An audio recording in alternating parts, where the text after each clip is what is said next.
hear you too. Good. Now, just so everyone knows, for those of you on Zoom, we are streaming this to the website, but the only people who can see your faces are the people who are on Zoom with you. When it comes time for questions, if you raise your hand that you want to ask a question in person, then I'm going to spotlight your video and everyone will be able to see you, hopefully better than you can see me right now. And then, but you also will have the option of typing questions into the chat box. If you do that, I'll read the question. And again, the only people who see you will be the folks on Zoom. And you don't have to have your camera on if you don't want. And then for everyone in the congregation, you're not going to be on the camera either. But again, if you do ask a question, we'll bring the microphone to you and we might zoom out a little bit. But again, this is just on Zoom. It's on our website. We're not putting this one on Facebook or YouTube or any of those. So we're trying to respect everyone's privacy. So we'll give a few more minutes for everyone to join us. I'll probably give all those instructions again.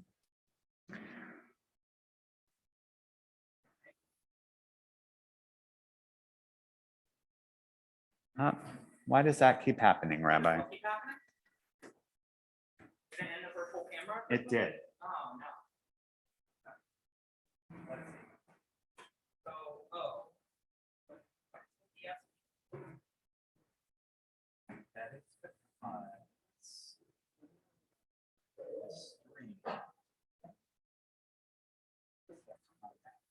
oh, is it?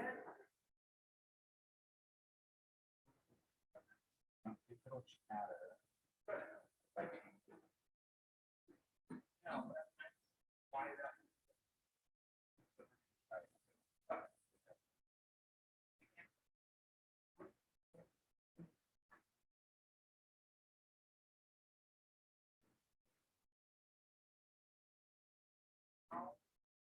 How about during the thing? I'll keep it close. Yeah. Manual now. Those says we're streaming.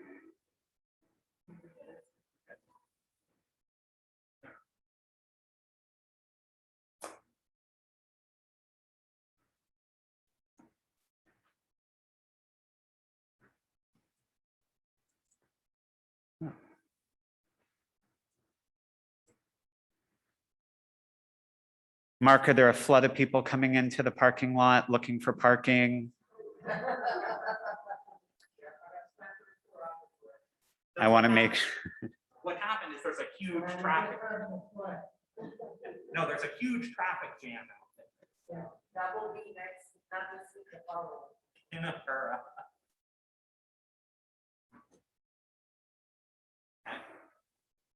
Wow, Right. we got a lot of people in Largo. Yeah, this is nice. Yeah, the good Selichot. Yeah. I mean, 5 of them are us. That's true. 5 of the people on Zoom are the different, I think 6 are the different computers and things that we have in the synagogue, but that's okay. Yeah. One is my phone. New system? No, we've done it this way before. No, I mean, I thought it was like a new system they were trying. Yeah. New audio system, no? No. Good. Well, I think we are going to go ahead and begin. So this is, in a year in which nothing is quite the way we want it to be, we continue to make the best out of the situation that we're in. And while for Selichot, we've often had a movie night and dinner or desserts, I was reminiscing about the dessert bar of old, where I would fit into my Rosh Hashanah suit until after Selichot, at which point I'd have to go to the tailor and get it taken out a little bit. So I know that we wish that we could be together and eating together and watching a movie together and doing all the things that we used to do. but we also make the best of the situation that we're in. And one of the really special things that we as a congregation have learned during the pandemic is that, you know, while we always knew that we could bring speakers in from anywhere, we've really latched onto that and said that just because someone is in New York or Georgia or Israel doesn't mean that we can't bring them to speak at Shaarei Tzedek.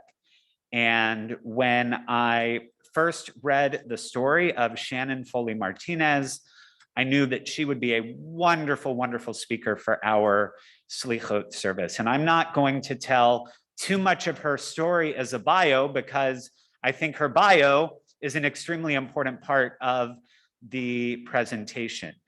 But, you know, as far as having her speak for Selichot, this is the time of year where we're all hopefully starting to think about our actions, starting to think about the year that we've lived in, a really hard year. But even when times are hard, that doesn't mean that we can't think about the way we've acted, think about places where maybe we could have done better, and look to the year ahead and think of how we're going to learn from our past year and live better in the year that comes. So I am very excited to hear for Shannon to share her story. When she is done, there will be an opportunity for question and answer. I shared earlier, and I know we've had a lot of folks join since, for everyone who is on Zoom, I know that you can see one another. You have the choice to either have gallery view where you can see everybody, or to go to speaker view where you're going to see who I want you to see. And I'm going to make sure that Shannon is nice and big when she's speaking, and that the sanctuary is big during the service, but you can always go to gallery if you want. But the other thing for you to know is, even though the Zoom is on in the sanctuary, we're not looking at all of you. When it comes time for question and answer, if you do raise your hand and ask a question, I'll bring your picture on for everyone to see, but you can also type questions into the chat. We'll be watching that. Lindsay Dewey is also online, helping out with the Zoom. Mark is in the back helping us with our camera. He'll be watching the Zoom too. I'll be watching the Zoom. So, and everyone in the sanctuary, you'll be able to ask questions too. We have a microphone that we can bring to you. So welcome to 2021. Shannon, I'm going to turn things over to you. Thank you so much for joining us tonight. Thank you so much for inviting me and sharing this time with me. I am very honored and humbled and grateful to be here. And I think here in this time of year where we're focusing on redemption and forgiveness, that my hope is that my story and the work that I do now is something that speaks profoundly to how important that is, both on a personal level for us to continue to examine and know that redemption is an ongoing work, but also the challenges of forgiveness to allow people like me to transform our lives and bring immense, hopefully, good into the world. The very briefest of intro before I tell my story. My name is Shannon Foley Martinez. I am 47 years old, and I am a mom to 8 kids. So it's right like at dinner time here. So if there's some mayhem or disruption, just let it go by. Just let it go by. I never know exactly what will happen behind me in a Zoom, which keeps it very exciting. But again, redemption and forgiveness. And most importantly, I am someone who has been out of the white power neo-Nazi movement for over 30 years at this point. that I spent from the time I was 15 until the time I was about 20 years old as a neo-Nazi white power skinhead. And I will talk to you a bit about my story about how I got there. But over the past many years at this point, that the work that I have been doing um, is mentoring people as they leave these spaces and passionately trying to build better prevention models, particularly over the past like 4 or 5 years in terms of prevention as the internet has a greater and greater reach. And that when I go to schools and talk to kids at this point, and I ask them about what they do online and where they hang out, and I get to a question of whether or not they've seen anti-Semitic or racist comments or content online, and 100% of the hands go up. So for me, this is incredibly dire that we do a better job of learning how to engage in these difficult conversations and do everything that we can, knowing that every single one of our kids is absolutely going to come in contact with these ideas. I'm going to tell a very brief version of my story to leave lots and lots of room for Q&A. And please know, as you're listening, that all questions are on the table for me. I am happy to answer any questions at all. The only question that I won't answer is details about the violence that I engaged in. I will, I can surmise that for you, but I don't want to talk about details of the violence that I was engaged in. But everything else is on the table. I think one other point that I should make before I begin is that in the mentorships that I currently have ongoing of people leaving white nationalist and other like very far right spaces, that there are 5 Jewish people who I am mentoring who were active and sometimes very virulent white nationalists. And so that to me is something that is important to say, that this is not just a matter of understanding the anti-Semitism that is so historically and profoundly prevalent in these spaces, but also that this is something that impacts all of our children. This knows no bounds depending on race or ethnicity. And to me, that is something that is both curious and also incredibly important. To look at me now, you would probably never think, oh my gosh, that person was a terrible, terrible, violent human being for part of her life. When I was a child, I grew up in a family where I had 2 parents. My parents are still married. They've been married for over 50 years. I have a brother who's 2.5 years older than me. From the outside of our family, everything looked very idyllic, that it was very much this, this version of the American dream that we love to idolize, that my parents were upwardly mobile middle class. They had both come from blue collar families, and my dad was embarking on a white collar career as a mechanical engineer. My brother and I were both involved in lots of athletics. I was in gifted classes. I had a lot of kids. I joke all the time that my childhood was basically like Stranger Things, except without the Demogorgons. That is, we could ride our bikes everywhere. If you knocked on enough doors, that there was always someone to play with. But on the inside of my family, it was steeped in very deep dysfunction. And I think the way that I personally came wired, the person who I was born as, felt that dysfunction very deeply. That I wanted to know why everything was the way it was, that I very much like to understand, like, okay, if the rule is A, can you explain to me why that's important and how that connects with rules B and C? I wanted that helped me to like be able to navigate. I liked, predictability and understanding what was coming next. But in my household, things were very emotionally turbulent, that there weren't very consistent boundaries.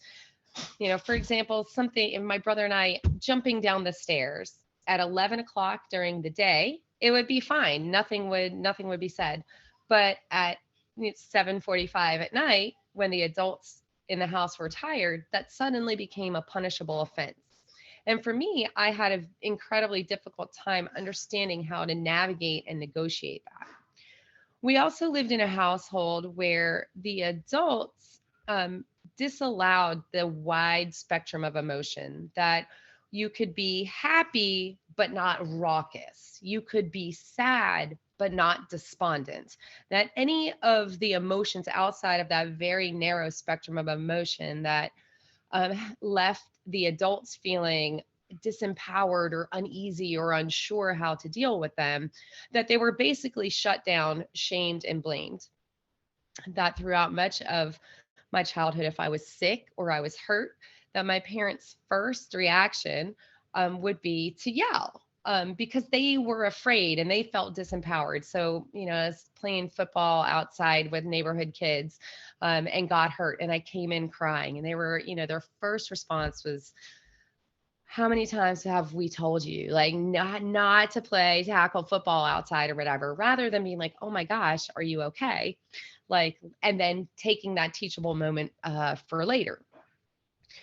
Both of my parents, it turned out, I didn't know this until I was an adult, had come from families where there was addiction present in their lives. And so while neither of my parents were active addicts of drugs or alcohol, that they brought a lot of the dysfunctional behaviors and codependent behaviors into our household.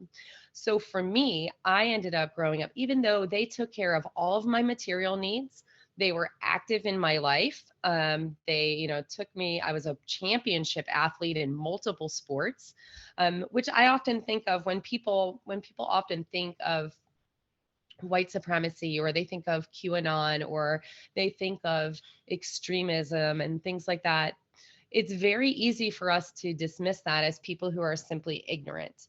Hopefully my story helps illustrate that assumption is not always true. And the data that's out there actually supports that that's not really true at all, that it's often incredibly intelligent and well-educated people who end up in these spaces, at least in the American context.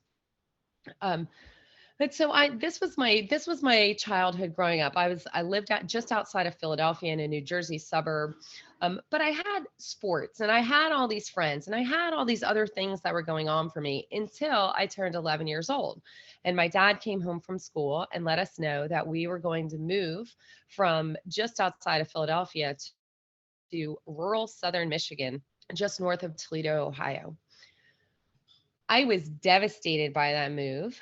And when we got there, I had spent my early childhood at this point. Like, I had all these other supports, but I grew up feeling like the black sheep in my family. I felt like I didn't really belong there, that this wasn't really a place that I was supposed to be, but I had these other things happening in my life. When we moved, that I didn't have the same haircut as everyone. I didn't listen to the same music. I didn't wear the same clothes. And my Philly accent was actually so strong that people asked me if I was from England and they thought I was like from another country. And so this sense of not really belonging expanded from just inside my family out into the greater world. This also collided with being 11, with entering into early adolescence. And so for me, that began this big struggle with, like, who am I? Where do I fit in? How do I navigate this world? I feel, very alienated and very alone. How do I do this work of adolescence and like pausing an identity? And for me, a lot of what I turned to during that time was counterculture, that I felt like mainstream society was never going to be a place that I really fit in. Like I felt like too much of an outsider. And so originally I started looking into like 1960s, like anti-war culture and anti-war music and anti-war literature.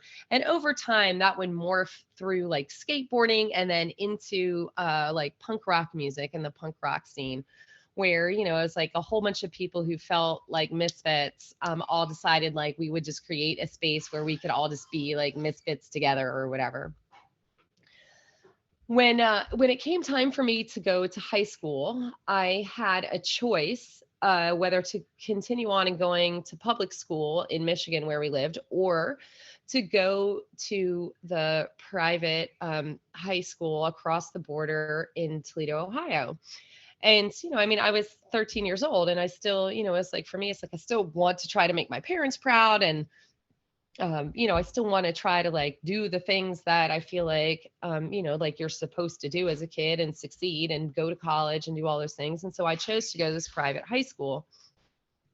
One of the side effects of going to this high school was that there was a law at the time that if you lived out of state and went to school in Ohio, you couldn't play a high school sports. Even after our move to Michigan, that one of the things that kept me having at least some places where I felt like I belonged, that I had some collective purpose, and that I had some trusted adults in my life that I felt like I could depend on and go to, was that I continued to play sports. So when I went to high school, all of that completely disappeared. So at the very end of my freshman year, just before my 15th birthday, my birthday's in June, just before my 15th birthday, I ended up going to a party with some friends that I lied to my parents about where I was going. And as soon as I got to this party, I started drinking. By the end of that night, would be sexually assaulted by two men, and they were white men. Sometimes people ask that. They were white men. Um, and when I woke up the next morning, my first thought was like, wow, did that really happen? My second thought was like, okay, yes, it did. And then my very next thought that there was absolutely no way that I could tell my parents. I knew from my childhood that they would be more angry with me that I had lied about where I was going and that I had been drinking at this party than they would be upset that I had just been sexually assaulted. And so I took all of that trauma and shoved it down completely unprocessed. As we know, unprocessed trauma doesn't dissipate, it festers. And in my case, the main way that festering trauma was expressed was through rage that I didn't understand and I didn't have the skills or tools to deal with. That I was so angry all of the time and I was filled with such deep self-loathing. I hated myself. I wanted to hurt myself, which I did. I wanted to hurt anything and everyone that I came in contact with.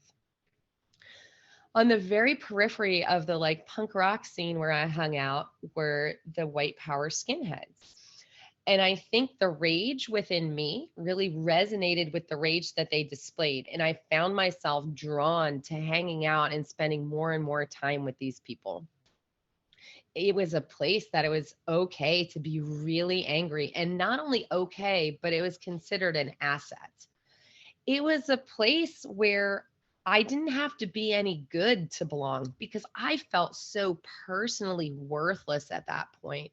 That, you know, it's like that there are the idea of like, oh, if we just like had a baseball team or something, like by that point that would be that would have been inaccessible to me because I felt so worthless that I needed a place where I didn't have to be any good at all to belong. That simply, you know, by nature of what I happened to be born looking like, that and being willing to be really angry and engage in like, you know, fights or you know, or mayhem or whatever, like that was enough. I started spending more and more time with these people and started listening to the music that they listened to, which was like overtly anti-Semitic and white supremacist. Started reading some of the literature and some of the zines that were out there.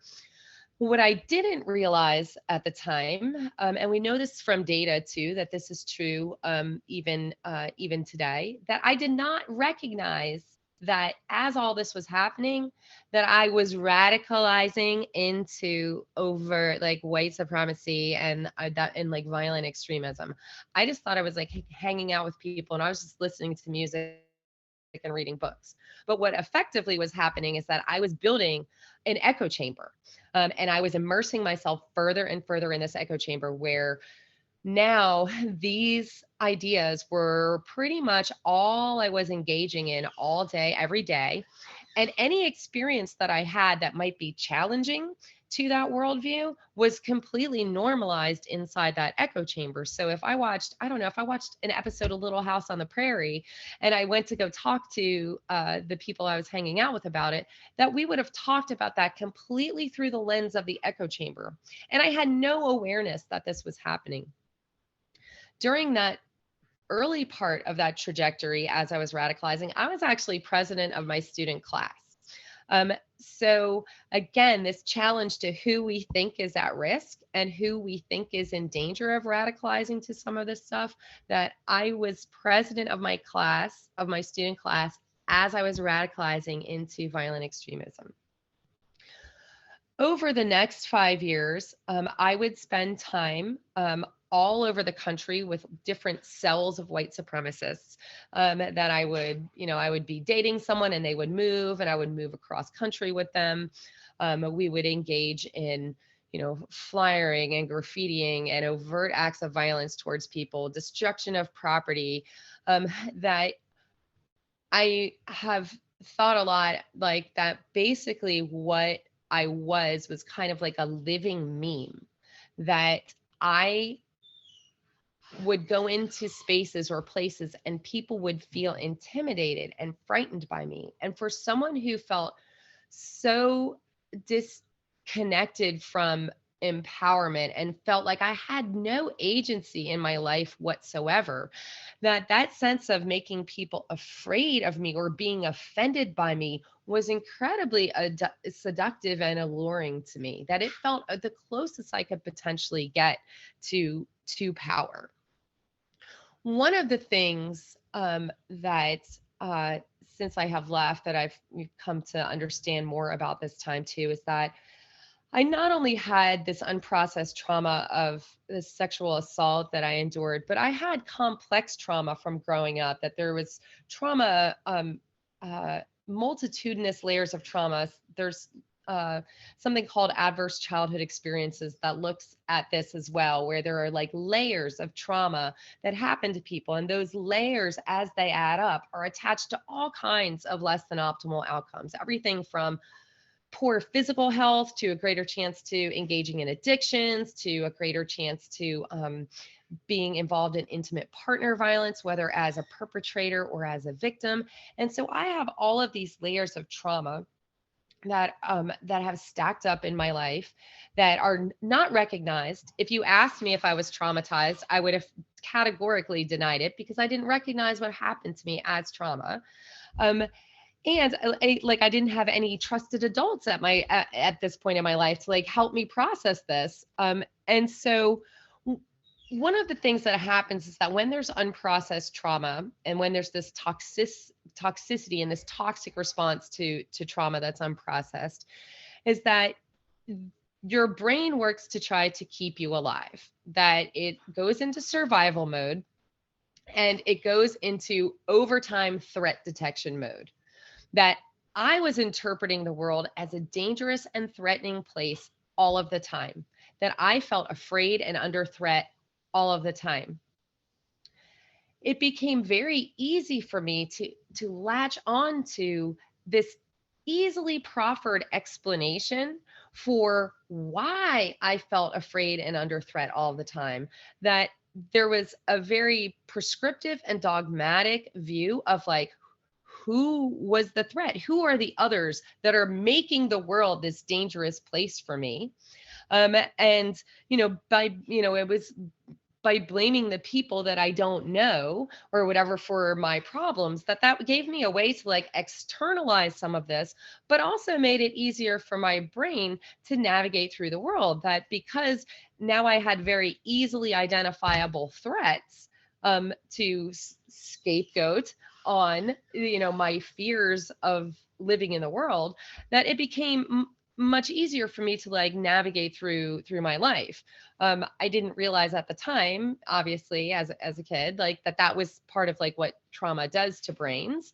But it's something that we see all of the time, even now, even in things not as extreme as being an overtly violent white supremacist, right? That we so often look for the other to blame for what's happening in our life, because it makes it easier to exist in a very simplistic and very prescriptive, dogmatic worldview rather than in the very difficult complexity that human life actually is. That existing in that complexity requires just a robustness of health and of healthful trauma processing in an ongoing way or whatever, that existing in that complexity where it's like, okay, not all dogs are dangerous, right? But a dog growling and has its hackles up, that's dangerous. A dog that's like licking your hand, not dangerous. But for a person whose brain is impacted by trauma, it's much easier to just say dogs are dangerous and I am afraid of dogs, rather than having to do that complexity. And so for me, that is the state that I was in as I was like immersing myself and normalizing these views inside the echo chamber that I was in. By that point, I was completely disconnected from attaching the experiences that the victims and targets of what I was saying and doing would be having, as opposed to like my Black friends that I had while I was growing up, or my Jewish friends that I had when I was growing up, that I was completely disconnected from the impact that what I was doing was having on their lives. And I I have wondered often, like, did I have like a sociopic break? Like, what happened to me? Where did my empathy go? Because I was very empathetic before. Like, I wrote poetry and like loved literature and could cry at music and stuff. And then now I'm an incredibly empathetic person. But during that time, I was like, well, what happened to my empathy? And what I believe to have happened is that I turned my empathy completely inward, again, like in this sort of survival mechanism where my empathy extended only to me, the immediate people around me, and then sort of through the ideology that I was immersed in, sort of by extension, like the white race or whatever. Eventually, when I was about 19 and a half years old, I found myself not anywhere to go. Very luckily for me, I was dating a guy who was in the Army, so not a new problem at all. Like 30 of my contacts while I was in were active duty military. But I was dating this guy, and I ended up not really having a place to stay. And so his mom said that I could go live with her. She was a single mom and had 3 younger sons. My boyfriend at the time was still training on base, and so I couldn't go live with him. So I got on a Greyhound bus and went to go live with his mom. She didn't know what our belief system was, but if I had shown up on my doorstep, I would have probably thought twice about taking me in. That by that time, like I was so filled with rage and anger and just, like shaved head, boots, ready to fight anyone and anything. But luckily for me, she took me in. Several things happened the moment that I walked in that door. The first one was that I was not super well connected in the part of Texas where they lived with the rest of the white power scene. So immediately my echo chamber is broken up. The things and the way that I was viewing the world was no longer normalized day in and day out, that there were alternate viewpoints that were coming in all of the time. I was genuinely accepted, and I didn't have to like prove myself through my willingness to like utilize violence. I didn't have to prove myself, all I had to do was like help babysit some of the time and like maybe help like do some dishes or whatever, that I had genuine acceptance. And then she also talked to me about ideas of future, which I had completely separated myself from. That from 15 and a half until 19 and a half, like the only future that I saw for myself was in terms of how could I sacrifice for the movement? What could I do to further the ends of this ideology, that I didn't think in terms of personal future in any way. And so she was just like, well, don't you maybe want to go to college and stuff? Because I had moved across the country, but I had brought all these books with me. That one of the things that while I was still in, I kept reading lots of different stuff, and could still cry at reading Fitzgerald or something. And she was like, don't you want to go to college? Aren't there things you want to do? But beyond just asking me and just, proffering ideas for what I should do, she tangibly helped connect me with resources to advance my life forward. That she wasn't just like, if you want to go to college, you should go to college. She was like, if you want to go to college, you're going to need the address of that college and start to write to them. It was before the internet. So, get in my car, let's go to the library. Here's a stamp. I'll make sure this gets in the mailbox. You need to take your SATs. So here's a number 2 pencil in your hand. Again, get in my car. I'll give you a ride. That she wasn't just talking about what I should do, that she was very tangibly offering me support so that I could, in fact, like move my life forward. I also began to form relationships with those little boys that, I was reading them the Chronicles of Narnia at night and reading them books at night, and began to reconnect with things that I didn't realize that I had let go, that we would play, football in the backyard, go camping and fishing. And it was kind of like the scales fell from my eyes, where it's like, oh my gosh, yeah, like this is what a life is, that I had forgotten about the best things in life, like joy and laughter and connection with other people. And so that began the impetus of my disaffiliating from the belief system that I had had. Over about the course, that process was probably about 4 or 5 months. And eventually, I realized, like, I looked at myself and I was like, is this really who I am? Is this really what I want to take forward in my life? And made more of like a formal split at that point, where I was like, no, I'm done with that. And I am ready to move my life forward. To say, that there was like a cinematic moment would be much better storytelling, but de-radicalization is definitely a process that happens over time, and definitely in multitudinous layers. And as well, that I, for the next probably like 3 years after I, had officially sort of left, that my life was still a disaster. I still had unprocessed trauma for for 10 years after that sexual assault. The way I simply framed that story to myself was that I lost my virginity to 2 men at a party when I was 14 years old. That I didn't frame what happened to me as sexual assault. That would take until I had my oldest son, who is about to turn 24, for me to come to that realization, to be like, oh yeah, like there's a word for that, and that word is rape, and that is what happened to me. But in that interim between leaving, when I was around 20, and I would have my oldest son when I was 23. During those 3 intervening years, it wasn't like I left white supremacy and then suddenly everything was like great. Like, I was a mess, and yeah, I did go to college, but I didn't end up finishing. I ended up having 2 babies who I placed up for adoption because I was such a mess. I had very tumultuous like interpersonal relationships, because again, like I still had all of this unprocessed trauma. And then in addition to that, I now had this other layer. There's like this thing called perpetrator induced trauma. And if you know any war stories, you probably know that troops often not just feel trauma about the things that have happened to them, but the things that they have engaged in while they have been in war. And so I still had all this shame to process. How do I how do I process? Like, I did horrible things and I held horrible beliefs and I hurt people so badly.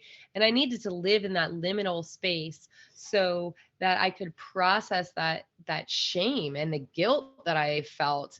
But I didn't know that I needed to do that. And so my work mentoring people as they leave is very focused on all of that experience of moving people healthfully through that process of like relearn how to feel, or learn for the first time how to feel all of your feelings. That the only way to process everything that has happened for you and to come to terms with the things that you have done deeply revolves around you like feeling all of the feelings that you have around it and healthfully processing and feeling that shame and working on gaining better skills and tools. And it's only then as you come through that process, which is very unlauded, it's very unseen, there's almost no cheerleaders while you do that. I think it's one of the things that is a challenge for us as Americans, because I feel like there's a lot of work we need to do, but there's nobody to cheer us on while we do it. That it has to be this like commitment that we have to just try our best to do what we can do, but bringing them through the other side so that at some point their lives can involve some sort of meaningful amends making. And it doesn't need to be like doing what I do or whatever, but in whatever terms makes sense to them. That for many of us, we want to skip directly to amends making because it feels better. But like in 12-step programs like AA or whatever, like amends making is step 9, that there's all of this reckoning that has to happen and this work that we have to do on ourselves before we get to that amends making, or we are very likely to actually like inflict more harm than good while we make those amends. And I am noticing the time right now, so I will end that story there, and I'm so happy to take whatever questions that you might have. Like, this is very rarely do you have somebody who works as an expert in this field that you can talk to and deals with lots of like youth stuff. I take parenting questions and who has the lived experience that I do. So please feel free to ask me and I will answer to the best of my ability. So the way we'll do this, if anyone has questions in the sanctuary, raise your hand. On Zoom, you can either raise your hand if you click reactions, there's a raise hand, and then I can let you ask your question, or you can put it in the chat. Shannon, there was a question from Anne during your presentation about your parents during those 4 years while you were engaged in the extremist group. So they, I did not grow up in like an overtly racist or anti-Semitic household. Like my parents weren't like part of the Klan or anything like that. In fact, my mom grew up in Skokie, Illinois. So like grew up in an incredibly like Jewish neighborhood. But I would say that they were what was considered sort of like acceptable middle class racist, where they wouldn't say overtly racist things like to people, but they might use like racial epithets while they were driving in traffic, or they might talk about how their parents like property value was declining because certain populations were moving in. They might make like racist jokes or things like that. And so there was that part to it. So when I was in all of this stuff, that they were horrified, but my sense of it at the time and the way that I interpreted it was that they were more upset about how I looked, because like I had a shaved head and like walked around in like boots and braces and stuff, and that they were more upset, pardon me, they were more upset through my interpretation of it as teenage Shannon, that they were more upset that I looked the way that I did than I was saying the things and doing the things that I was doing. And that my conversations with them during that time was just like, well, you actually believe this stuff. Like you say this stuff in traffic, you do these things, like you're just a hypocrite. Like you're too afraid to actually own the fact that you are racist and anti-Semitic. Like you're just a coward. And so for me, that was actually like fodder for me to go sort of like deeper in. But I mean, they were absolutely horrified that they were not supportive in any way, that they wanted me completely out of. And were you communicating with them? Were you visiting home, or was it an estranged relationship? So my life with them, so I would end up like in relationships with other white power people, and a very large percentage of my relationships while I was in were incredibly violent. And so I would often get to a point where I was just like, this is like, I can't stay here anymore. And I would reach out to my parents and ask them if I could come home. And they would say like, okay, yeah. But then I would like meet new people through the army base where like close to where they lived, and the whole cycle would start all over again. I would leave home all the time, and they would report me as a runaway. One time I got picked up by the Blue Island, Illinois police, like, and I had all of this like white supremacist and anti-Semitic like paraphernalia on me. I had weapons, I had all this stuff on me, and like I didn't get arrested. And in fact, they had me in custody for a couple nights while I was waiting for somebody in my family to come pick me up, and did nothing. They didn't call a social worker. They didn't like reach out to community leaders or religious leaders in the community to come talk to me. Nothing. In fact, basically the police at the time kind of pretty much gave me a thumbs up as like approval of what I was doing, gave me all of my stuff back while I was leaving, and sent me on my way. And at the time I was 16. Wow. And they in custody picked up as a runaway and was pretty much sent on my way with no intervention whatsoever. Wow. All right, Shannon, we have a question in the sanctuary, I believe, from Maria. Hi, Shannon. I do have a question because this is very mind-boggling for me. White supremacists, they really hate Jews. How can they be Christians? Well, I mean, not all white supremacists are Christian, that is for sure. That there are many that are atheists. There are many who would identify with more like Norse gods. That in my opinion, the most dangerous strain of all of this stuff that's happening right now is actually like esoteric, like Satanistic stuff. There's some talk too of something called Christian identity, which is not even remotely really related to Christianity.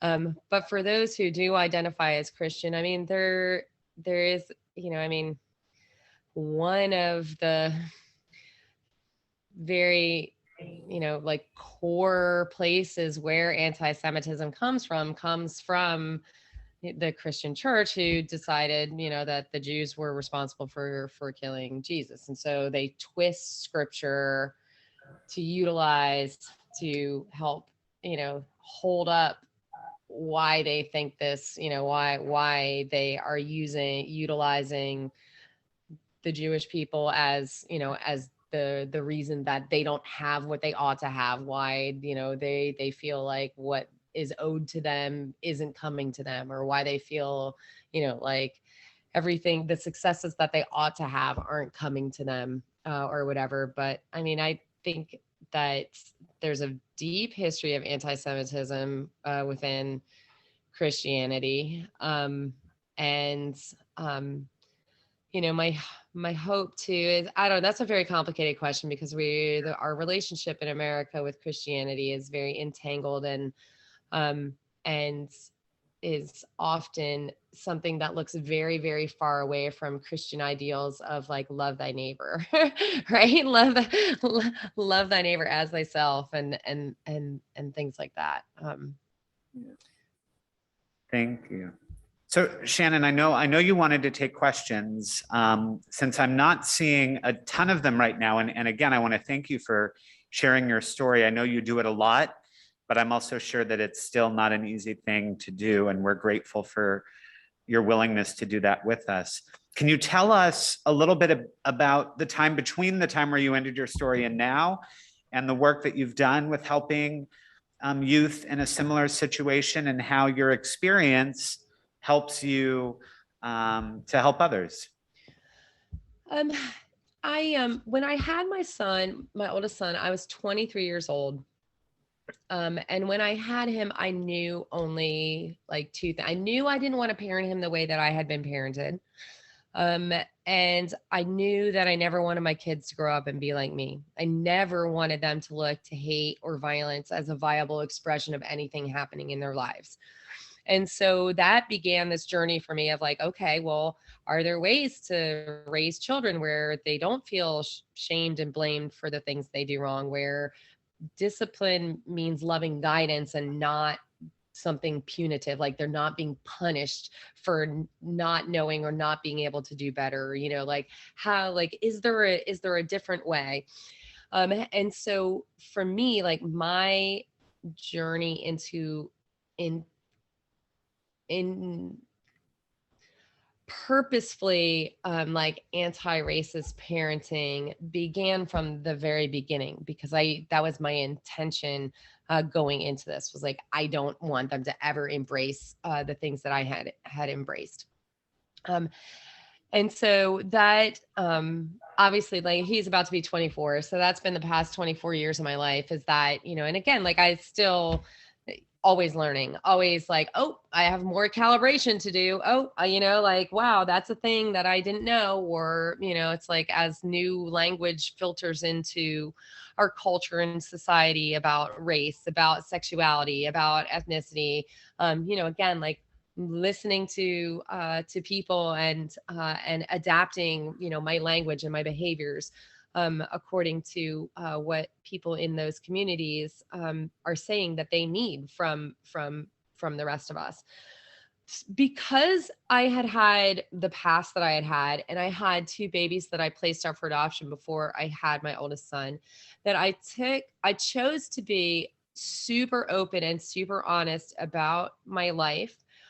Just even like around my kids, not in like a traumatic way to my 2-year-old, like, hey, BT dubs, your mom was a Nazi or whatever, but just to like people in my life, to just choose this like very radical honesty. And then what happened very organically out of that is that people began to feel safe to share their worst things that they had done and the worst things that had been done to them with me. And as that happened, like that, there were people like, hey, like, I know somebody that was also involved. Do you think you could talk to them? And so this mentorship stuff that I do came very organically out of just this chosen modality for the way that, I choose to be very open and very authentic and choose vulnerability all the time as, as a way of being, to create safe space for people to be able to share this stuff that, that burdens them, the things that they carry around with them, and things like that. And so I have been doing very, like this type of mentorship for many years now. But a lot of the work that I've done up until maybe like the last 4 or 5 years has actually been mostly with older people. I would say 30s and up, people who had left or, were like still trying to deal with that. And then in around 2017, like that shifted entirely. And now most of the people that I mentor are definitely under 30. Most of them are 25 and under. That the internet was a massive game changer, that the reach and exposure and the things people see, and the intensity with which they see it, and the rapidity with which echo chambers can be built and completely immersed in, it has just grown exponentially. And, and so, a lot of the prevention work is based on the mentorships that I do and the insights that those young people share with me about about their lives and their trajectories, and definitely like from my kids too, like what are the things, what are you looking at, where are you seeing, what do you do online? where are you, what are you thinking, what do what are your challenges or whatever. And so utilizing all of these pieces of my life together to try to think about more active prevention than we really currently have, building teaching modules for high schoolers, like, hey, let's talk about learning to better identify your feelings, and then utilizing that so you can better identify marketing in content and manipulative content. And when you're scrolling through Instagram and you see something, think about how it makes you feel, give that emotion a name, and then think about what the intent is. And so trying to like deconstruct a lot of because at this point I believe everything is marketing. And so like coupling that identification for kids of marketing with emotional skills building and emotional learning and better communication, but even just being able to label the emotion that you're feeling has therapeutic benefits for people. So trying to mash all of this together, this very high tech stuff with this very like, what we really need is like way better like emotional and communication skills building and tool building that we don't spend any time in relationships, that we don't spend any time on whatsoever in school for the most part. And so trying to sort of mash all of that together to something that hopefully will make the world at least a little bit better of a place for all of our children and grandchildren and their grandchildren. So I'm gonna try to synthesize a couple of questions that were asked in the chat box. You specifically mentioned that the assault that you suffered was perpetrated by two white men. And you talked a lot about kind of the role that your parents played in leading to this. And there was a question asking about how your relationship with your parents evolved since. And I don't know if your parents are still living, but if you have a relationship now, that can be kind of a side question. You mentioned scapegoating. And as Jews, we talk a lot about how throughout our history, it's always been easier for people to blame us or to blame someone they don't know rather than acknowledging, the source of their pain. So, I guess there are a few questions. And this is again about your personal experience. Perry wanted to know if during your time in the extreme violent group, if you ever had any experience that made you question that scapegoating, if you ever did have an encounter with someone Jewish or someone African-American that made you say, oh, wait a second, maybe they're not so bad. And then the other question would be, and I know I'm throwing a lot out, I'll try, but how that understanding of scapegoating in particular helps you in your work today. So, because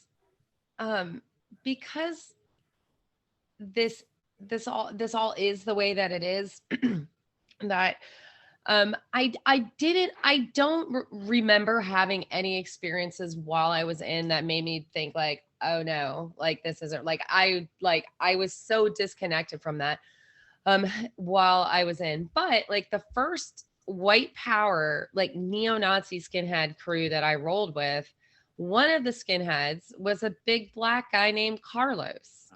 Right. And so, but he self-identified as a Nazi and he was completely accepted. So that there's this complexity of identity and stuff that's going on. And you can see this when you look at something like Proud Boys or whatever, that they're pegged as like Western chauvinist. But you're not seeing all white faces, even though it is absolutely a white supremacist like group. Like they'll deny it, but it is absolutely an overtly white supremacist group. But not all of the faces are white. That I had a friend that I hung out with who was Jewish at the time. And it was, like, I don't know, it wasn't it wasn't something that challenged me away from the beliefs that I had at the time and the things that I was engaged in. That I was just, but it wasn't, and I didn't have this objection to hanging out with him because there was like personal exception that I had. So for me, it's like the importance of that is that it's easy to look at this stuff and just be like, oh, well, it's, it's beliefs, it's ideology. This is all ideologically driven. And my challenge is to say no, that the ideology is like secondary, that there's all of this other stuff driving this, that it's emotional, it's trauma, that it's looking for somewhere to belong, it's looking, finding places where you can feel like you have some agency or some sense of empowerment, looking for, for a community that will accept you when you feel worthless, that those are the real drivers. And the ideology is just this is the expression of all of that stuff that is going on. And do you find that you're able to help people see that difference now in a way that you couldn't? Yes, yes, absolutely. And hopefully shorten some of the jumps and stuff that I personally, it's like, if I had known about trauma, I wasn't diagnosed with like PTSD until 10 years into my parenting, and I didn't have like a complex PTSD, a CPTSD diagnosis until like almost like 20 years into my parenting. And so like if I had, that would have helped inform me about the kinds of skills and tools and help that I needed much earlier in my journey, to just be like, okay, I could get like, I could have made better strides earlier on if I had been looking in the right place for the right kind of information. But I also think in terms of prevention, that if we look at that, the component of the things that bring people to these spaces, that is really important too. It is also important to absolutely give no quarter to any, like, no quarter to Nazis. Like, they should not be platformed. We should not be tolerant of them in public spaces. Like, this is not an acceptable part of our public discourse in my most staunch opinion. That you just say, this is, these ideas are not part of who we are and what we are as America. And then parents. So my relationship with my parents, like it's very boundaried at this point. Like we have an okay relationship. I never wanted my stuff with my parents to determine the relationship my kids could have with my parents.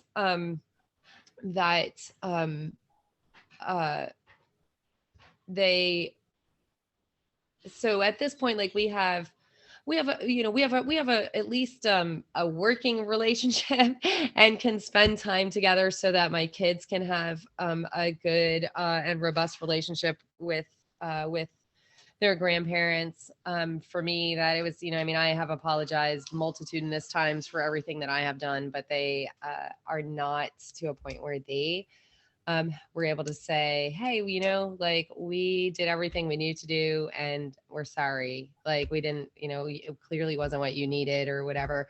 And for me, it's like until that apology comes, like there's only so close I feel like I can be to them. But I do, if I'm frozen, I'm sorry. Let's hope it comes back. Hopefully you're back. But I still maintain a relationship with them so my kids can see them. In terms of scapegoating, and my understanding and my growing understanding of that, I think I feel like it's very, again, that it's tied in with my thoughts about how trauma impacts people, that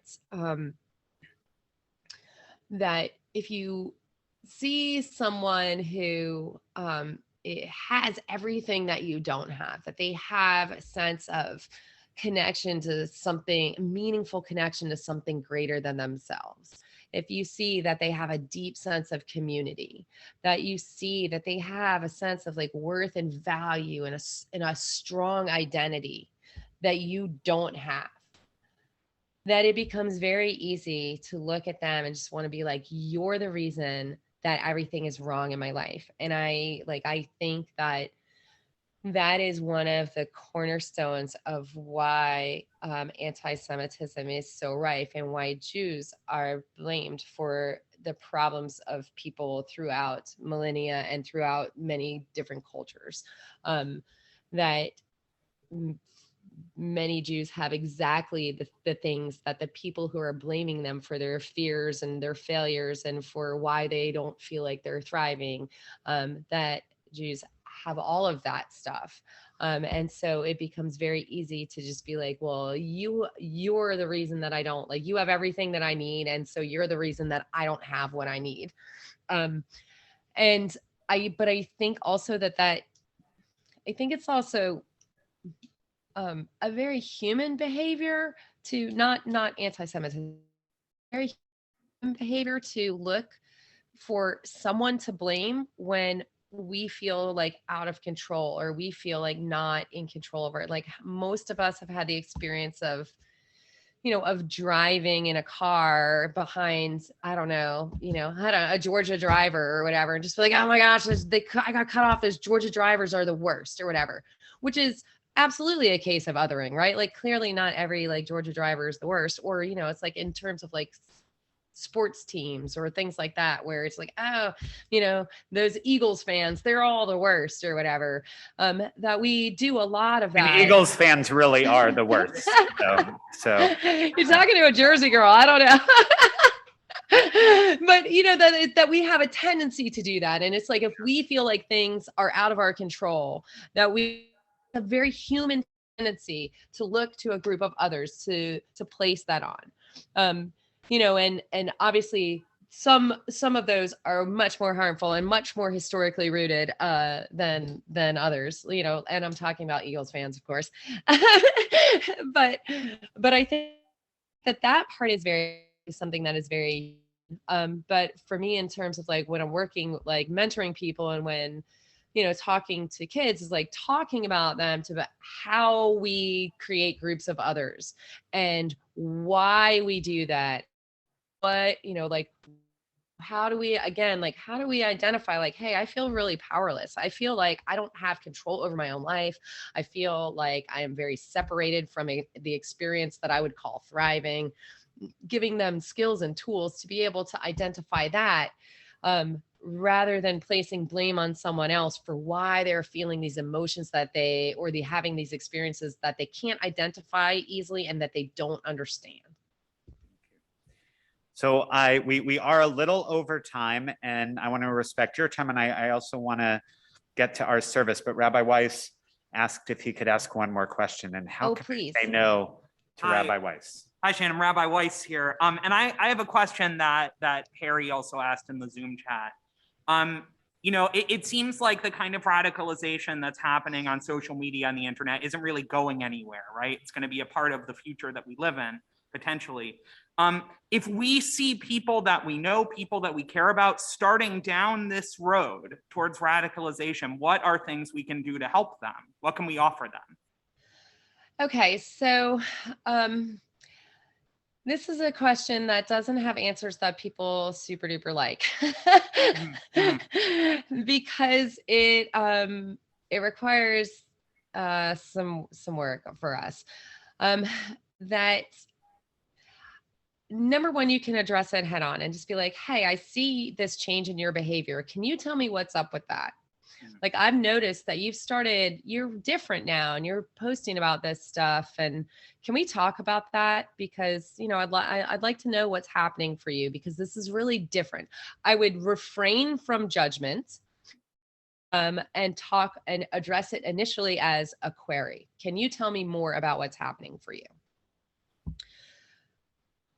Arguing ideologically is incredibly ineffective. That for most people, by the time you know what's going on with them, that they're already pretty immersed in an echo chamber. And as I said, like, everything is normalized in there. So any ideological objection that you have is almost necessarily going to be met by an immediate rebuttal that is part of the echo chamber, and it won't be dealt with emotionally whatsoever.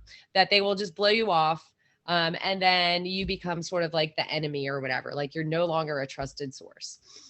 So again, if it's like friends and family, then, like, I feel like that is, our responsibility when it's our friends and family, that it's like, this comes to us, right? This is not your responsibility as like victims and of stuff, but if this is someone that you love who is engaging in this, then that, to me, like that's, that is sort of personal responsibility. I think one of the very best things that you can do is to set boundaries about what you will and will not talk about. Like, I don't want to talk about, this particular set of politics. Be clear about your boundaries, set them in constructive, nonviolent ways, and enforce those boundaries about what you will and will not allow, at your dinner table, or, or in discussion, or whatever. But maintaining connection, even though it is incredibly hard and is incredibly arduous to do so, is absolutely vital and absolutely key, and offering as much out of echo chamber connection as you possibly can. So anything like that is, like, I just saw this beautiful sunset and I thought of you, or, hey, I just read this hilarious thing and I thought you would get a kick out of it, or, in best case, non-COVID example, like pulling people, like, hey, I'm going out for a hike. Why don't you come with me? Or we're going to go, to the axe throwing place or whatever. Like, here, come along with us. Like, go remember the greatest things about being alive, of like wonder and awe and joy and laughter, or even suffering together is, and feeling that sense of being upheld. Like, that is a wonderful thing in life, of having that connection to that human experience. That those are the things that your connection should really focus on, rather than bickering about statistics about, because it's like, you can find statistics to support any point of view on the internet, right? So like, to me, like, that is not a worthwhile use of time or energy, and will almost definitely leave you completely frustrated, because it will actually make them probably go in deeper and further, because now they're entrenched to fight back against what you're saying. But to maintain that connection at all costs, and to do so very aggressively. And I have found anecdotally, there's no research, that actually doesn't necessarily like pull people out, but it seems to shorten the duration that they are in, and it seems to help them to be able to know that they have a place to go when they leave, so that they're not just like, well, I don't really believe this stuff, but all of my friends are here. I don't have anybody on the outside anymore. So that if you are able to like fiercely fight to maintain that out of echo chamber connection with them, even while they're engaged in, often like terrible behavior, and the things that they're saying are just, are often incredibly infuriating and offensive. But if you can meet them where they're at, as they're at, and again, setting boundaries to protect your own well-being, that is what people need, because what they're really looking for is connection and belonging, and a sense of a meaningful connection to something greater than themselves, to feel truly seen, to feel truly heard, to feel like they have love, and that they have love to give that is accepted by other people. Well, Shannon, we are so grateful that you found that connection with your ex-boyfriend's mother. I know what an important relationship that was. We are extremely grateful that we've formed, I hope, that kind of connection with you this evening. Thank you so much for your willingness to share your story with us, for taking our questions. I have a crazy feeling we might see you again. I would love to have you come speak to our kids, to our teens, and for us to continue to learn from you and grow with you. So thank you, Shannon. For everyone else, we are going to begin our service in just a minute. We need to make a couple of technological changes. We can give a hand to Shannon. I don't know if you can hear it, but those of us joining us in the sanctuary, and I know everyone at home is grateful for you too. So Shannon, have a good, go put, your youngest is how old? He's 5. So go put him to bed. Shannon, thank you so much for joining us tonight. Everyone else, again, our Selichot service will begin in just a few moments.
Return again, return again, return to the land of your soul.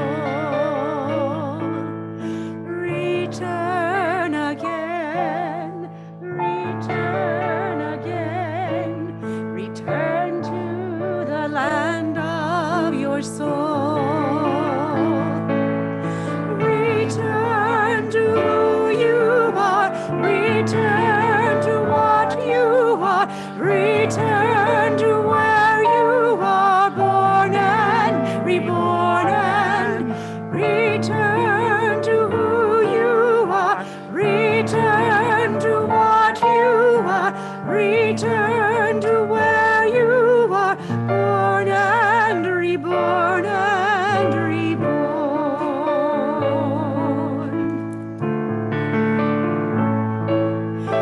Return again,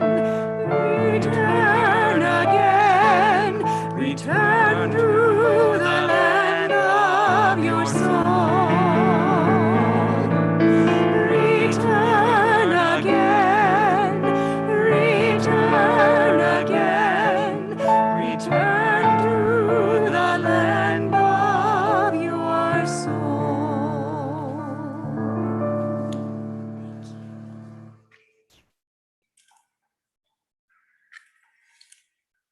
So last night I spoke a little bit about modern Hebrew and the creation of modern Hebrew.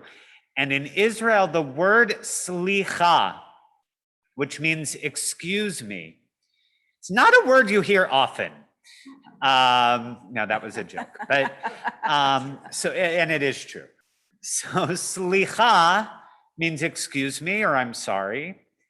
And Selichot traditionally is this set of poems, of prayers in which we begin the process of seeking forgiveness. First from God for the transgressions between us and God, and then inspiring us to begin to go to those people who we may have hurt during the past year. So that's part of our service. But that whole concept is the beginning of the High Holy Day themes. And that includes introspection, that includes thinking about our year, where we could have done better, how we're going to do better. That also, by the way, means thinking of things over the past year that we're proud of that we've done and how we can try to repeat those in the coming year. It's also thinking about our relationship with God, thinking about whatever the High Holy Days mean to us this year. So tonight you'll begin to hear some of the prayers of the High Holy Days, some of the music of the High Holy Days. We're going to end our service by hearing the sound of the shofar, perhaps for the first time, although traditionally we would have been blowing shofar each day, each morning through the month of Elul. And we'll also be changing our Torah covers from that which they wear throughout the year, their chol, to their extra kodesh, to that special Torah cover representing the High Holy Days, representing that which we hope to accomplish during these days of awe. So we take a breath. I know we just heard a story that was troubling, but also inspiring. We don't leave it behind. We don't leave anything behind, but we try to take those experiences. We try to take that which we've learned, and we try to bring it with us as we open our hearts to that which lies before us. The psalmist sang, "At midnight I rise to give thanks and praise." And so we come to this hour of Selichot under the canopy of night to celebrate goodness, to proclaim what is right and true, to praise, to thank, to bless the great giver and who gives and renews our lives. We turn to loved ones, to friends, and to our people everywhere, the whole house of Israel, and our hearts turn toward the human family. We pray for its healing. Yet hardest of all is the inward gaze, the return to ourself, the honest reckoning of the soul, cheshbon nefesh. We ask how to account for selfish acts, lies, and senseless anger, how to account for the shadows, the storms, the bitterness of our lives, the damage and distress we cause, how to own up to it all, to find our way back with integrity and in peace. We ask, have we the will to change? And if not now, when?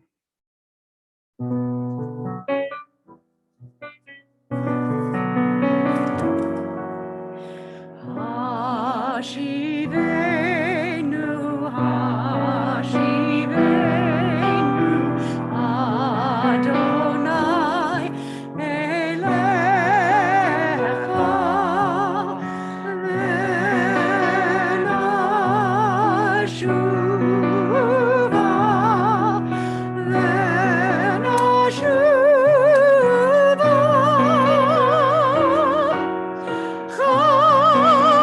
Chodesh, Chodesh, Yameinu kekedem.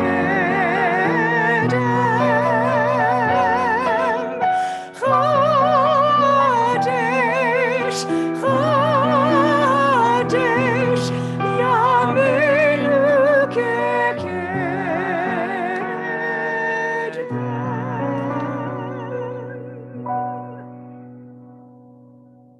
We read responsively. Selichot signals that the High Holy Days are near.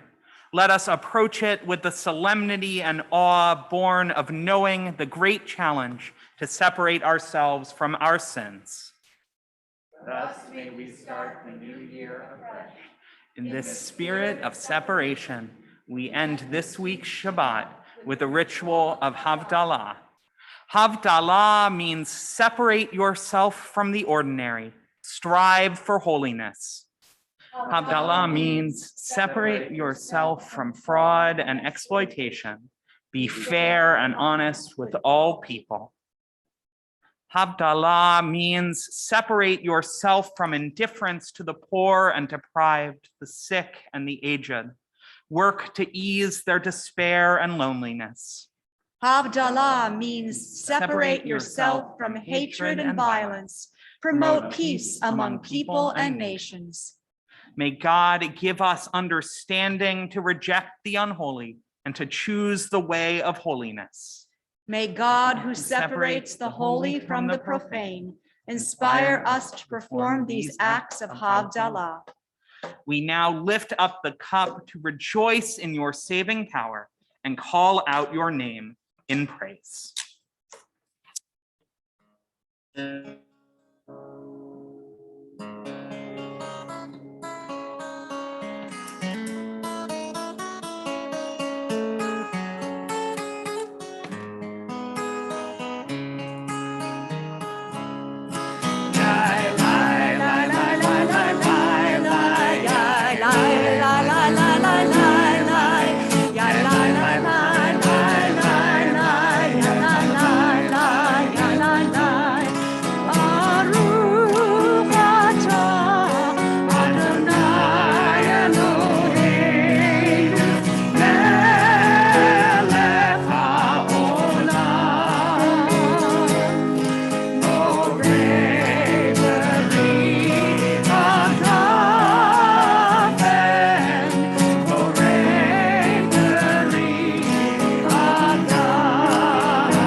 Or the person next to you if you're here.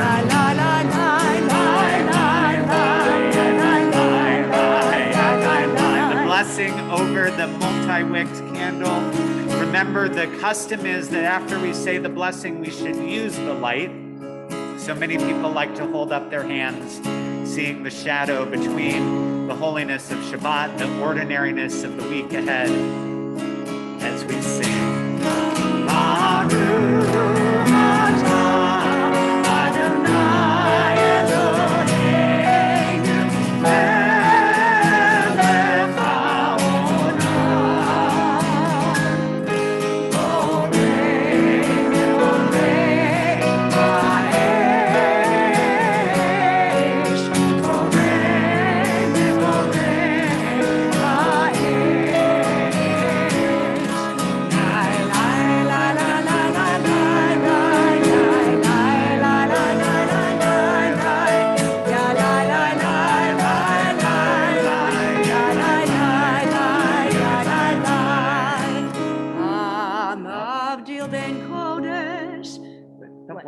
One more? Yep. Baruch atah Adonai Elohim. The blessing over the separation.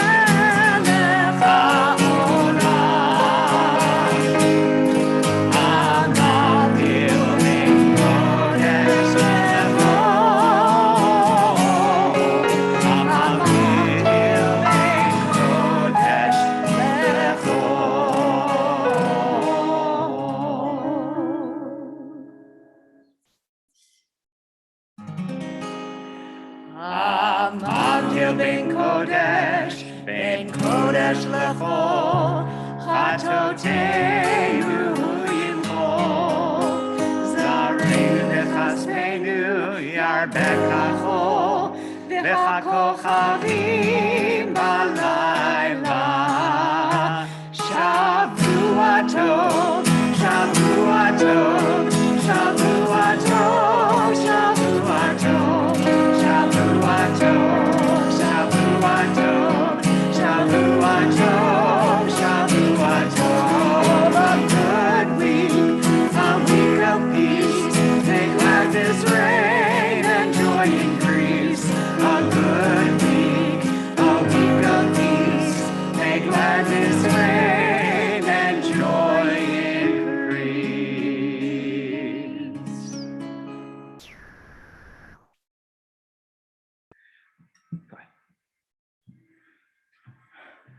The light is gone and Shabbat with it, but hope illumines the night for us who are called prisoners of hope. Amid the reality of a world shrouded in deep darkness, our hope is steadfast and our faith sure. There will come a Shabbat without Havdalah, when the glory of Shabbat, its peace and its love will endure forever. Elijah is the herald of that wondrous Shabbat. Eliyahu Hanavi, Eliyahu Hatishbi, Eliyahu, Eliyahu, Eliyahu Hagiladi, Bimera ve'yameinu, Yavo eleinu, in Mashiach ben David, in Mashiach ben David, Eliyahu Hanavi, Eliyahu Hatishbi, Eliyahu, Eliyahu, Eliyahu Hagiladi.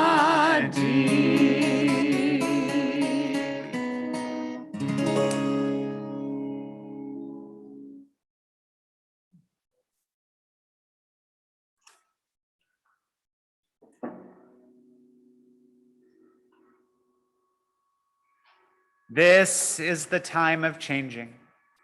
Shabbat is over, a new week has begun, a year is ending, and a new year soon begins. The heat of summer, we pray, will soon pass. The luster of autumn awaits us. A year of trouble, we pray, concludes. A better new year hopefully begins. As parts of us change, so too do elements of our sacred symbols change. Our Torah scrolls shed their usual clothing. They don their new garments in anticipation of these high holy days. The prophet Ezekiel says, I will sprinkle pure water upon you, and you shall be pure. And I will give you a new heart and place a new spirit within you. I will remove the heart of stone from your body and give you a heart of flesh, and I will place my spirit within you. You shall be my people, and I will be your God. I know the ark will be open. You are welcome to remain seated. It's going to take us a little bit longer than when we have a lot of people up here. So please feel free to remain seated as our Torah covers are changed.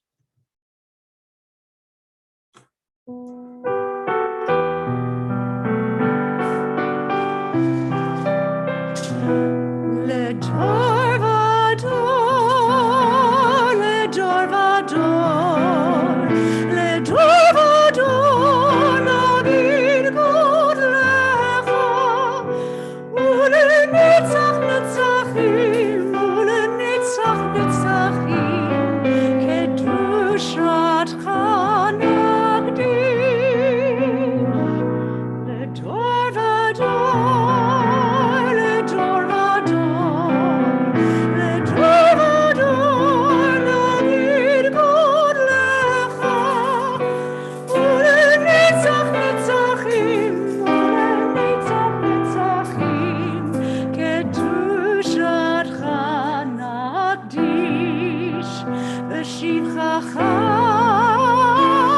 Eloheinu, mipinu lo yamush le'olam va'ed, ki el melech gadol, ki el melech gadol, v'kadosh ata.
המלך, המלך,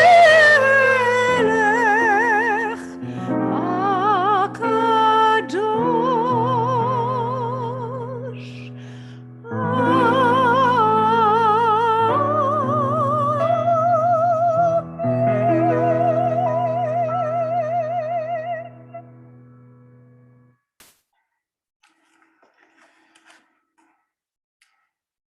As the days of awe near, we reach for the infinite.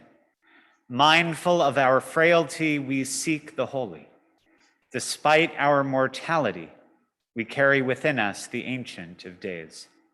Despite loneliness within, we sense that we belong to a single soul, a spirit that fills the entire universe. Let us find in that universal spirit a new source of strength and significance, more compassion, more generosity, more gratitude for life. Let our hearts be open to self-reckoning, and may we grasp how vital to our lives is teshuvah, the path of return. On this night of forgiveness, we confess our wrongs and take account of our sins, failures of judgment, weakness of will. The hour is late. Our need to be forgiven is profound.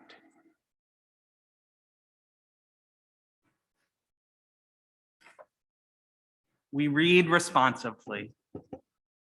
Avinu Malkeinu, we pray for compassion and plead for grace. O God, our help, favor us and grant us peace. Avinu Malkeinu, uncertain of our ways, we look to you. Remember your compassion and your steadfast love, O God, for they are eternal. Avinu Malkeinu, we wait in hope for you alone. Extend your grace to us. Let your compassion be quick to meet us when our own merits are few. Avinu Malkeinu, be gracious to us. Our cup of sorrows is full. Compassion, not anger, is our need. Remember how we are made. Remember that we are dust. Avinu Malkeinu, your nature is your glory. Save us. Help us atone for our sins so that your will may prevail. Avinu Malkeinu, be gracious and answer us, even when we have little merit. Treat us generously and with kindness, and be our help.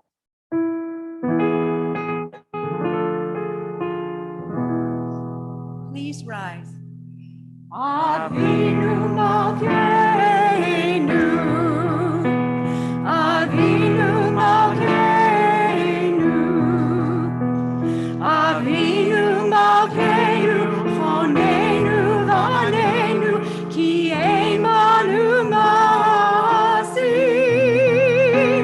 aseh imanu, tzedakah v'chesed, aseh imanu, tzedakah v'chesed, ve'oshienu, aseh imanu, tzedakah v'chesed, aseh imanu, tzedakah v'chesed, ve'oshienu. Avinu Malkeinu, Malkeinu, Avinu Malkeinu, Avinu Malkeinu, Chonenu v'anenu, ki ein banu ma'asim.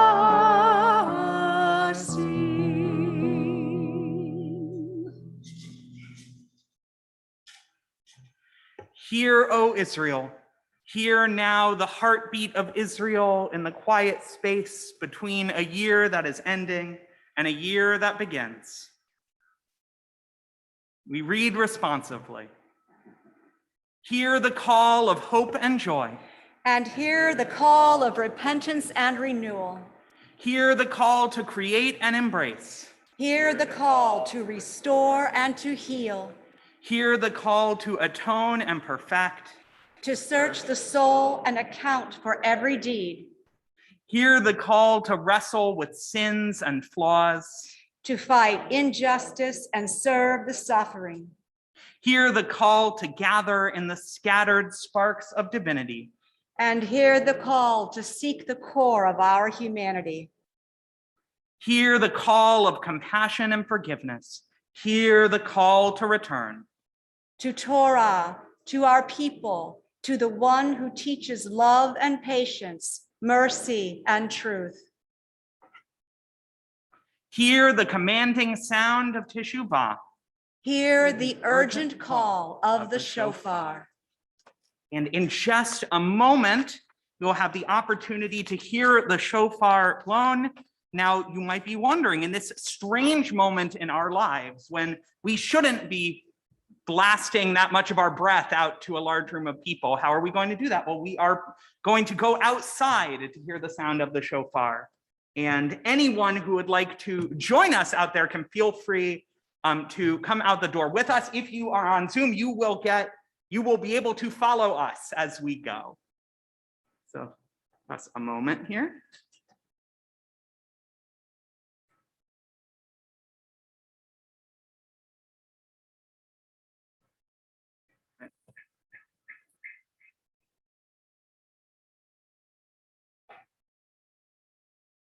In just a moment. Okay,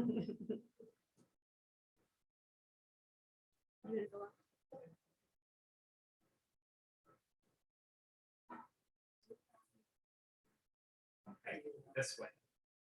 So anyone who wants to come with us, we're going to go outside.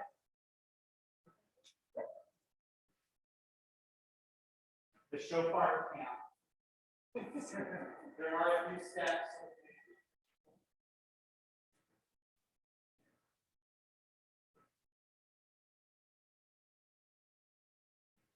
Everyone wants to kind of stay under the here.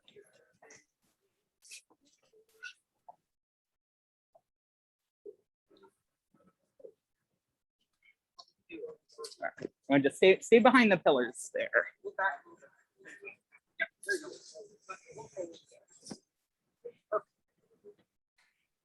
Tequila. That was a good practice one. Tequila.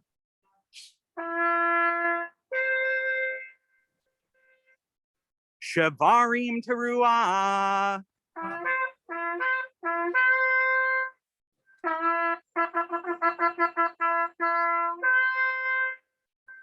Tequila. Tequila.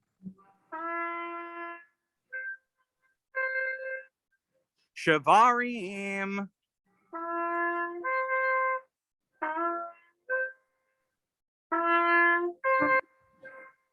Tequila. Tequila.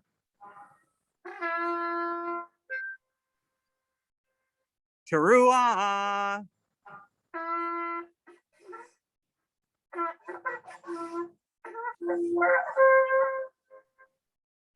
Tequila Gedolah.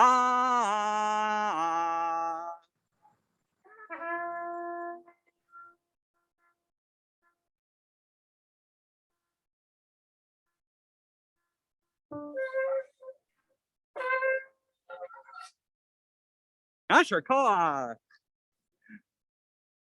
All right. Now we'll go, no. So now we'll go back into the sanctuary and conclude our service. Okay.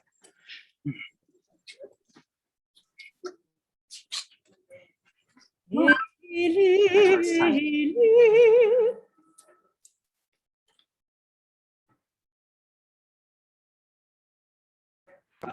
Eli,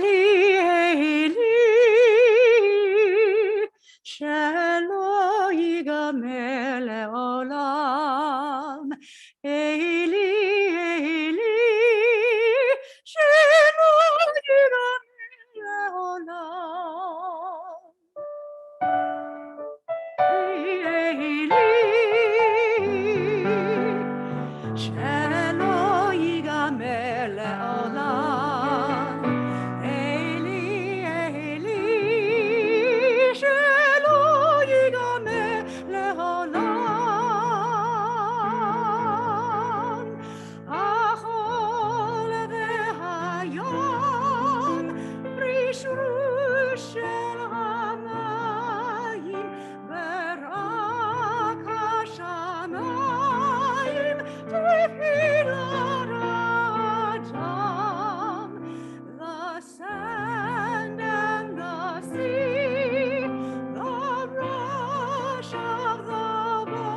Yivarechecha Adonai v'yishmerecha. May God bless you and keep you. Ya'er Adonai panav elecha v'yichuneka. May God's presence shine upon you and be gracious to you. Yisa Adonai panav elecha v'yasem lecha shalom. As we begin these high holy days, may we look into our hearts as we look into the hearts of others. May we think of those slichot, the ways in which we seek forgiveness, but also the ways in which we give it, the ways in which we forgive those around us, the ways in which we try to see the pain of others and how it might lead to those actions that we can't understand. And as we do, we pray that we have the same ability to forgive ourselves, to understand the difficulty of life and to nurture our way as we strive to do better, as we strive to create the year in which we hope to live, a year in which we all find ourselves as partners with God in creating a world of peace, as we say together. Amen. Shavua Tov, a wonderful week. We look forward to seeing everyone, whether in person or online, throughout these high holy days. Again, Shavua Tov. Shavua Tov.